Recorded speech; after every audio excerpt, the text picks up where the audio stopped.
Kita akan mendengarkan akan firman Tuhan. Sebelumnya kita masuk dalam doa, minta pertolongan pada Tuhan supaya Tuhan menolong kita semuanya. Kita berdoa. Bapa di sorga, Bapa yang kami kenal dan kami sembah di dalam Tuhan Yesus Kristus, saat ini kami datang padamu Tuhan, menyerahkan sebentar di mana kami akan belajar kebenaran firman Tuhan. Kiranya Engkau menolong setiap kami agar kami dapat memahaminya, dan biarlah firman-Mu memberkati setiap kami semuanya, sehingga kami boleh semakin mengasihi Tuhan. Terima kasih Bapa, tolong hamba-Mu dalam segala keterbatasannya, biarlah Tuhan pakai menjadi saluran berkat. Di dalam nama Tuhan Yesus kami berdoa, amin. Sidang jemaat yang saya kasih dalam Tuhan Yesus Kristus, hari ini kita akan melihat di dalam bagian firman Tuhan kitab 2 Korintus pasal 5 ayat 11 sampai ayat yang ke-21.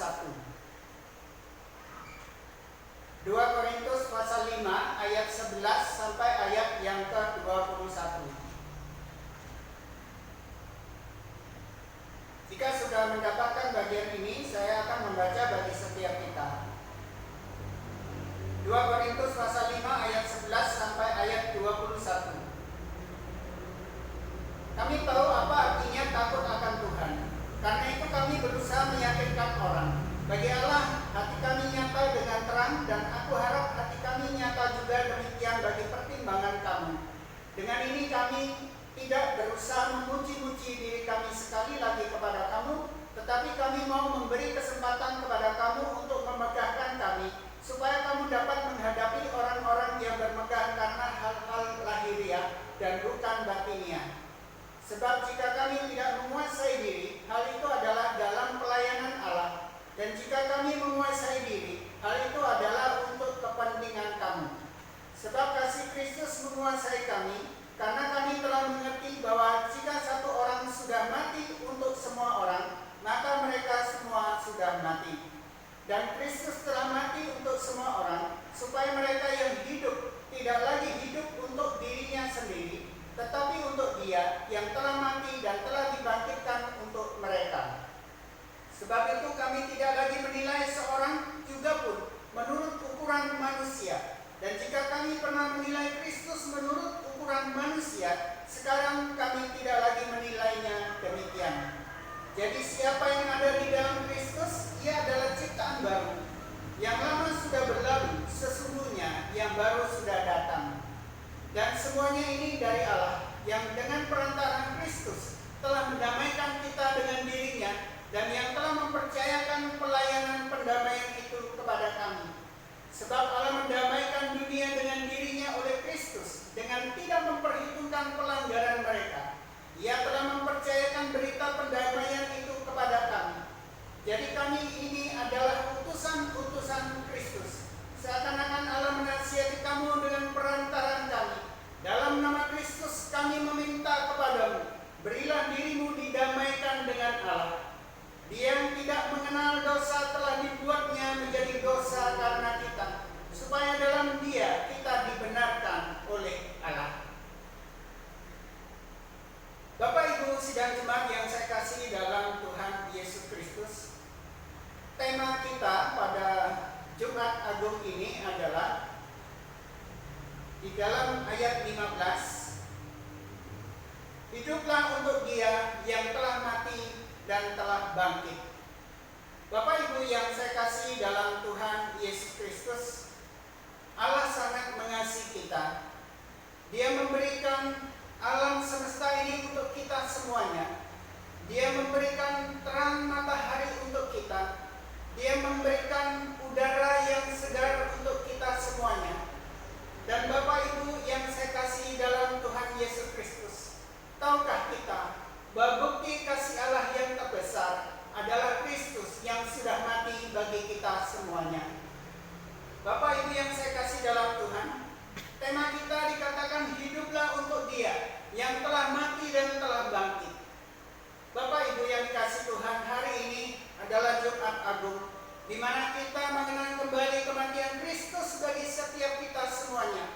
Kasih-Nya yang terbesar dinyatakan pengorbanannya di kayu salib bagi setiap kita semuanya. Bapak Ibu yang saya kasih dalam Tuhan, kematian Yesus di kayu salib bukan hanya penderitaan yang luar biasa yang terjadi pada waktu itu. Kematian Kristus di kayu salib bukan hanya kesengsaraan yang sangat luar biasa bagi kita semuanya, tetapi di dalamnya ada suatu kejadian yang luar biasa di dalam kematian Tuhan Yesus bagi setiap kita. Kita akan melihat paling tidak ada 3 hal yang perlu kita renungkan pada hari ini agar kita boleh hidup untuk Dia yang telah mati dan telah bangkit bagi kita. Yang pertama, Bapak Ibu yang saya kasih dalam Tuhan Yesus Kristus, di dalam kematian Tuhan Yesus sesungguhnya ada satu hal yang terjadi, yaitu ada penggantian bagi setiap hukuman kita semuanya. Bapak Ibu yang dikasih Tuhan Yesus Kristus, ketika Tuhan Yesus dibawa oleh orang-orang Farisi, orang-orang Saduki dan ahli-ahli Taurat untuk diadili oleh Pontius Pilatus. Pada waktu itu Pontius Pilatus memeriksa akan perkara itu, dan Pontius Pilatus menyatakan bahwa tidak ada kesalahan pun yang ada dalam diri Tuhan Yesus yang layak untuk dihukum mati. Dan Pontius Pilatus berusaha untuk membebaskan Tuhan Yesus karena Tuhan Yesus tidak bersalah.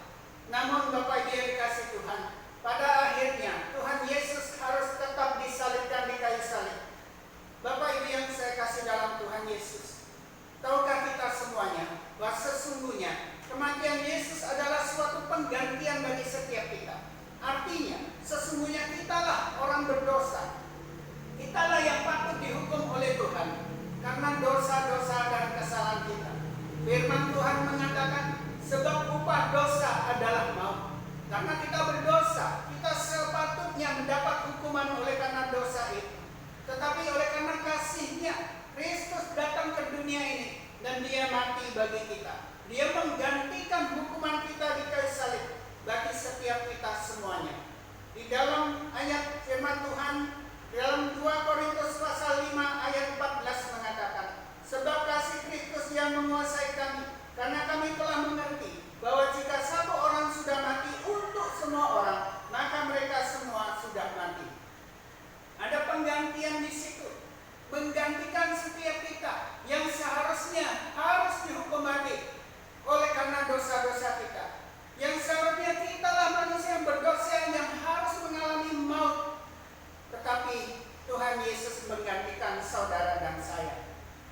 Ketika Pontius Pilatus berusaha untuk membebaskan Tuhan Yesus, pada waktu itu Pontius Pilatus membawa seorang tawanan, yaitu pembunuh, perampok, di hadapan orang Yahudi pada waktu itu. Dan di sisinya ada Tuhan Yesus juga ditaruh di situ. Lalu Pontius Pilatus mengatakan, setiap Paskah saya akan memberikan hadiah kepada kalian. Siapakah yang akan kubebaskan bagi kalian? Tuhan Yesus ini atau Barabas? Serentak pada waktu itu Bapak Ibu yang dikasih Tuhan, orang-orang yang ada di Yerusalem itu berkata, Barabaslah yang harus dibebaskan. Barabas harus dibebaskan. Lalu Pontius Pilatus bertanya, lalu apa yang harus kita lakukan dengan Tuhan Yesus ini? Mereka serentak berkata, salibkan Dia, salibkan Dia. Bapak Ibu yang saya kasih dalam Tuhan Yesus Kristus, kita ibaratnya seperti Barabas, penuh dengan dosa, penuh dengan kesalahan, penuh dengan kebobrokan, penuh dengan kejijikan, dan seharusnya kitalah yang harus dihukum mati. Tetapi Kristus menggantikan kita semuanya. Di kayu salib ada penggantian atas segala hukuman dosa. Kemudian yang kedua, Bapak Ibu yang saya kasih dalam Tuhan Yesus Kristus, kita lihat ayat yang ke-18. Ayat 18 mengatakan, dan semuanya ini dari Allah, yang dengan perantaraan Kristus telah mendamaikan kita dengan dirinya, dan yang telah mempercayakan pelayanan pendamaian itu kepada kami. Bapak Ibu yang dikasih oleh Tuhan Yesus Kristus, yang kedua yang terjadi dalam penyaliban Tuhan Yesus adalah, yaitu pendamaian. Ada pendamaian yang terjadi, pendamaian antara kita orang berdosa dengan Allah yang Maha Kudus. Bapak Ibu yang dikasih Tuhan Yesus Kristus, tahukah kita bahwa semenjak Adam dan Hawa jatuh dalam dosa, maka sesungguhnya manusia sudah jauh dari hadirat Allah, harus terpisah dengan Allah.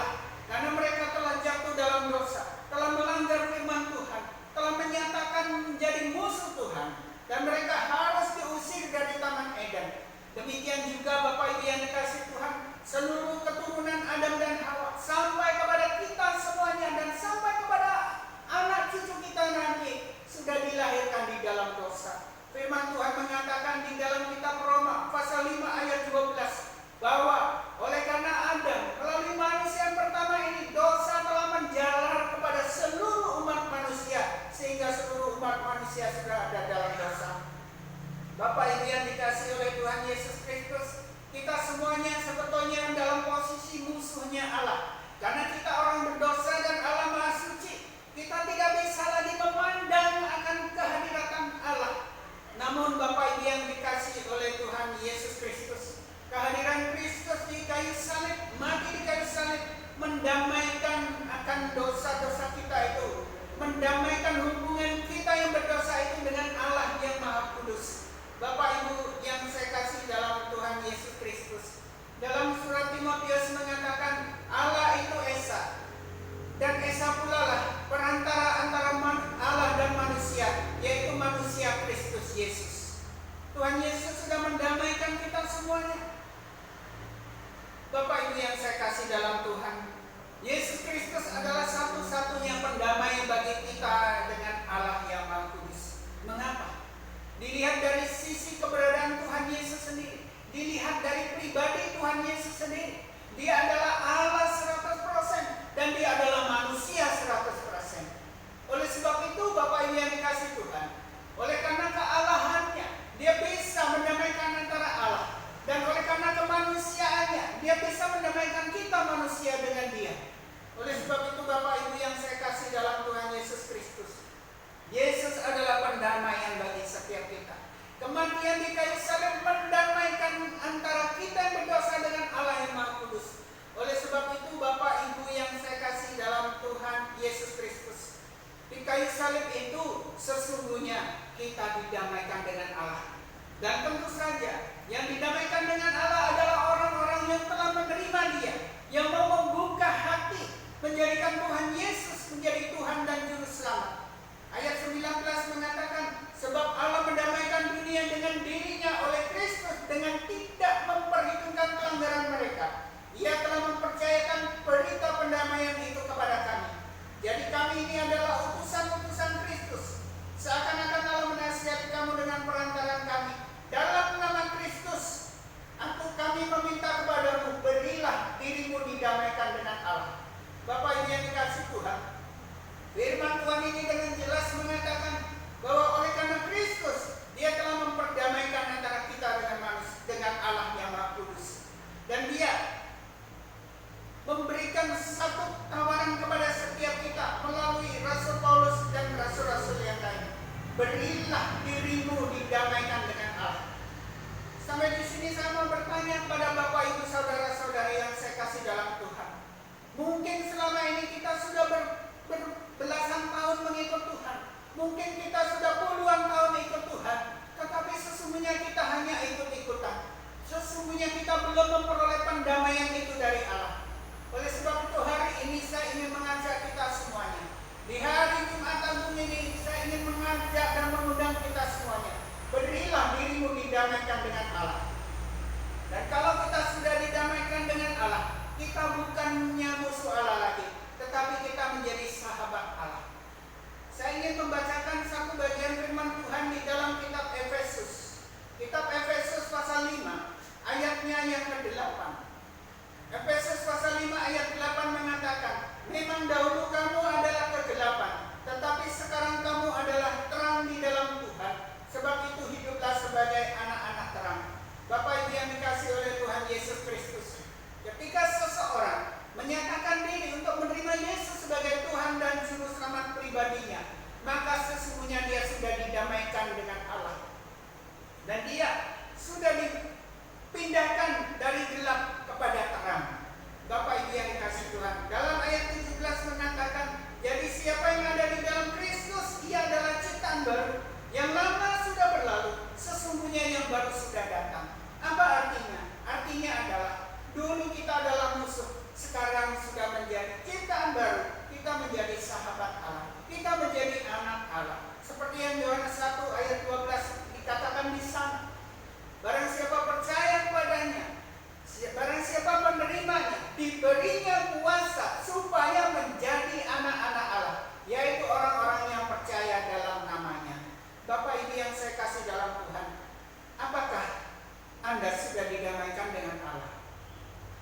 Kemudian yang ketiga, Bapak Ibu yang dikasih Tuhan, sesungguhnya di kayu salib itulah Tuhan Yesus menghancurkan kuasa dosa. Tuhan Yesus menghapuskan segala dosa umat manusia. Kita lihat ayat 21.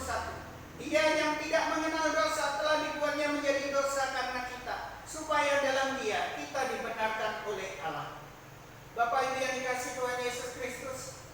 ketika Yesus mati di kayu salib, dipakukan di kayu salib, sesungguhnya hukuman dosa ditimpakan kepadanya. Sesungguhnya di kayu salib itulah Tuhan Yesus menghapuskan dosa-dosa kita. Oleh sebab itu Bapak Ibu yang dikasihi Tuhan, alangkah bahagianya kita ini. Sesungguhnya kita tidak patut datang kepada Allah. Sesungguhnya kita tidak layak datang kepada Allah. Tetapi oleh karena kasih-Nya, Tuhan mati di kayu salib, menghapuskan dosa-dosa kita, dosa saudara dan saya. Saya ingin membaca satu bagian firman Tuhan di dalam surat 1 Yohanes. Surat 1 Yohanes pasal 1 ayat 7. 1 Yohanes pasal 1 ayat 7 mengatakan, tetapi jika kita hidup di dalam terang sama seperti Dia ada di dalam terang, maka kita beroleh persekutuan seorang dengan yang lain, dan darah Yesus anaknya itu menyucikan kita daripada segala dosa. Darah Yesus anaknya itu menyucikan kita dari segala dosa. Kapan itu terjadi? Ketika Tuhan Yesus mati di kayu salib, darahnya menyucikan segala dosa. Kapan itu terjadi dalam kehidupan kita? Ketika kita mengundang Yesus masuk dalam hidup kita, menjadikan Dia Tuhan dan Juru Selamat pribadi kita. Bapak Ibu yang dikasihi oleh Tuhan Yesus Kristus. Oleh sebab itu, penting sekali bagi setiap kita untuk memutuskan dalam hidup ini, terima Yesus menjadi Tuhan dan Juru Selamat, sehingga kita semuanya beroleh pengampunan dosa. Karena dosa-dosa kita dihapuskan oleh Tuhan ketika Tuhan Yesus mati di kayu salib bagi setiap kita. Bapak Ibu yang saya kasih dalam Tuhan Yesus Kristus, kitab Roma pasal 10 ayat 9 mengatakan, jika kamu mengaku dengan mulutmu bahwa Kristus Yesus adalah Tuhan, dan percaya dalam hatimu bahwa Dia telah dibangkitkan dari antara orang mati, maka kamu akan diselamatkan. Melalui kesempatan ini saya ingin mengundang kita semuanya. Maukah kita diselamatkan oleh Tuhan? Maukah kita untuk menerima Tuhan Yesus menjadi Tuhan dan Juru Selamat pribadi kita? Maukah kita mempunyai jaminan hidup kekal di surga? Bapak Ibu yang saya kasih dalam Tuhan Yesus Kristus, memang semua manusia pasti satu kali nanti pasti akan mati. Ada yang mati karena usia yang sudah lanjut, ada yang meninggal oleh karena sakit, ada yang meninggal oleh karena satu musibah. Tapi sesungguhnya bagi yang percaya kepada Tuhan Yesus Kristus, kapanpun dia dipanggil Tuhan, sesungguhnya dia akan beralih menjadi orang-orang yang masuk dalam kerajaan sorga, menjadi warga kerajaan sorga. Saudara-saudariku yang saya kasih dalam Tuhan Yesus Kristus, hari ini kita merayakan Jumat Agung dan Paskah dalam suatu kesederhanaan oleh karena merebaknya wabah virus COVID-19. Tetapi saya menghendaki kepada kita semuanya yang mendengarkan firman Tuhan pada hari ini, supaya momen ini boleh menjadi satu hal yang sangat penting bagi kita, yaitu menjadi satu keselamatan bagi kita.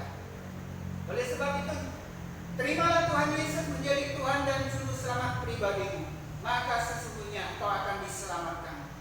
Kiranya firman Tuhan ini menjadi berkat bagi setiap kita semuanya. Mari kita berdoa. Terima kasih Bapa atas firman-Mu yang telah kami baca, kami dengarkan pada hari ini. Biarlah firman-Mu ini terus berkata-kata dalam kehidupan kami, melalui Roh Kudus yang berkarya dalam hidup kami, sehingga kami boleh membuka hati, menerima Engkau sebagai Tuhan dan Juru Selamat pribadi kami. Dan Abang-Mu berdoa untuk anak-anak-Mu yang sudah memiliki Engkau sebagai Tuhan dan Juru Selamat mereka. Biarlah Tuhan juga berkarya dalam kehidupan mereka, sehingga mereka boleh mempersembahkan hidup mereka untuk hidup bagi Kristus yang telah mati dan telah bangkit. Terima kasih ya Bapa.